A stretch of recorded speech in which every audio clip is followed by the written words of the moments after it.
Nadadapa,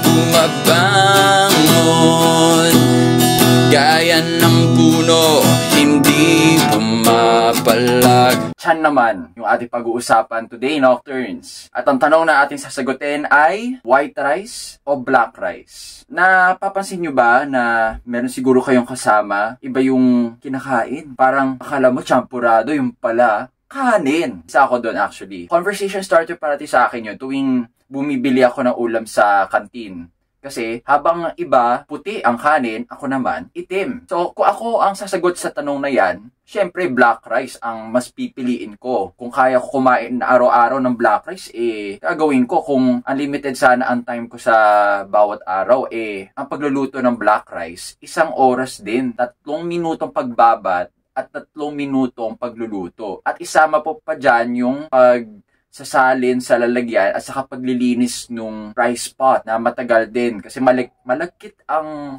itim na kanin eh. So bakit? Yan naman siguro yung naisip nyo, no? Ang white rice kasi maraming tinanggal dyan na sustansya. Kaya ang tangi siguro makukuha dyan yung sugar. Tataas lang yung sugar levels mo, Nocturne, kapag nag-white rice ka. Habang yung black rice kasi, pag sinilip mo ang nutrition facts sa likuran nung sako, wala ako nakitang sugar content dun. Pwede nyo din i-confirm sa ibang sources. Pero, tingnan nyo lang yung nutrition facts ng black rice. Makikita nyo, bukod sa mababang level ng sugar o kawalan ng sugar at all, mataas din sa ibang nutrients gaya ng zinc, confirm ko pala yan. Pero iron sure ako, may at least 6% kung tama yung pagkaka-recall ko. Tapos meron din yung protein, antioxidants, kaya dark yung color ng black rice. Kasi may video akong ginawa tungkol sa black rice, pwede nyong silipin. Pero itong video na kasi na ito, para lang hikayatin kayo na mag-explore ng ibang option. Kung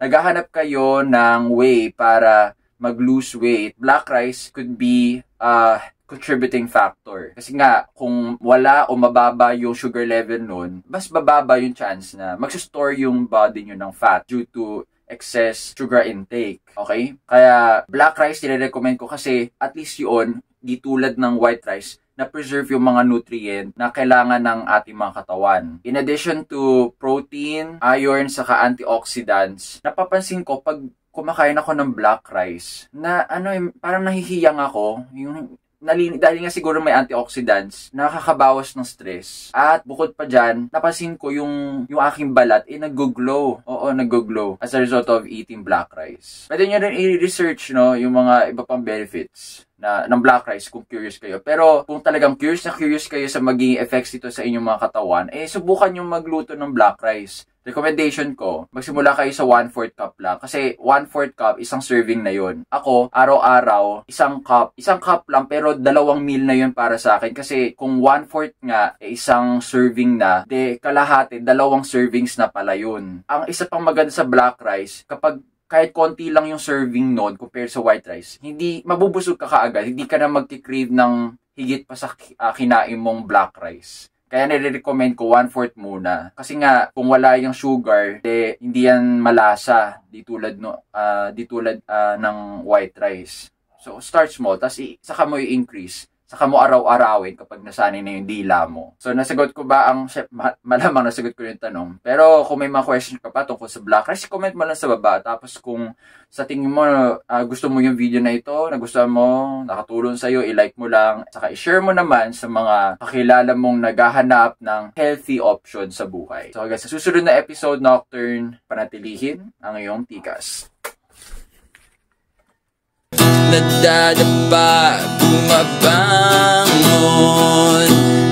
gaya ng puno, hindi pumapalag. Kahit gaano kalakas ang bagyo, panatilihin